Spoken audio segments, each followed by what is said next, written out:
The feet of a 5-year-old boy take him in many directions. Trey Tatham likes to take his steps on athletic fields.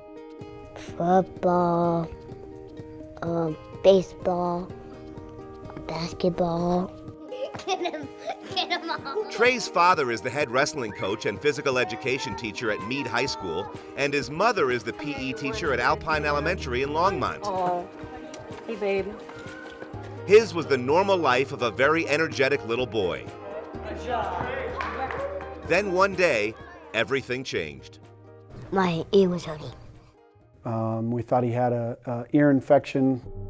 But it turned out to be much worse. And that's when they discovered the tumor in Trey's ear. It is somewhat of a common cancer in children, rhabdomyosarcoma, but that location is not all that common. Treatment for the cancerous tumor in his ear consisted of radiation and 43 torturous rounds of chemotherapy. Scared. His dad's a wrestling coach, so we always get on the scale and see how much we weigh, and just to watch him get on the scale and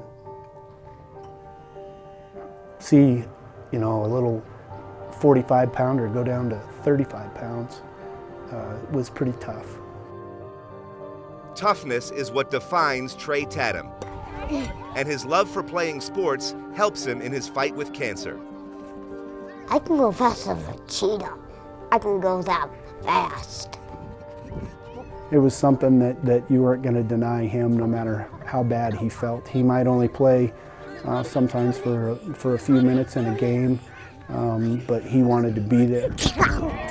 Part of Trey's game plan for his battle with cancer was to keep doing what he loves, and not even the poison injected into his tiny body could defeat his will to play t-ball. He had what we called the triple nasty treatment, 3 different types of chemotherapy and medicines that were pretty intense. Had the treatment, we had a t-ball game, and we said, oh, you know, Trey, we'll go to the game and you can watch. And he said, no, I'm playing.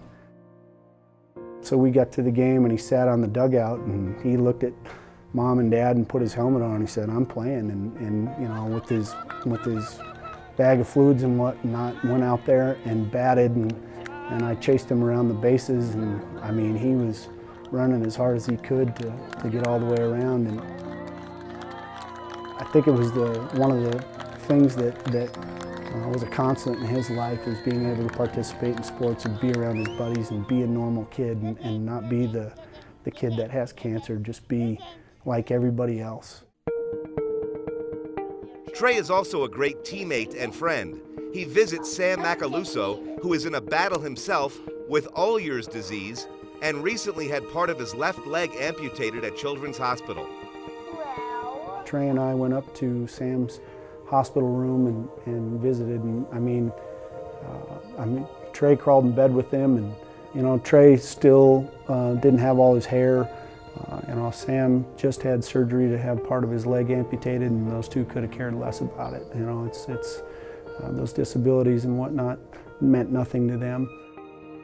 They talked about basketball. They had just finished a basketball season together and played their tablets and talked about Sam's surgery, and Trey has gone on without any looking back and feeling sorry for himself, and that's exactly what we want for Sam.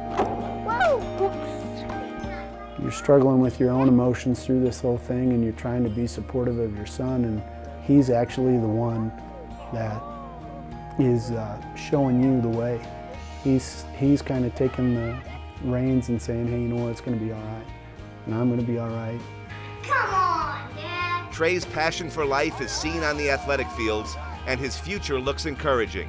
His scans have all come back clean, and the Tathams are hoping for life without cancer. Not every day was good, but there were good things in every day. You know, I want him to, as he grows up, not so much to remember it, but use it as a tool, not only to make himself better, but others.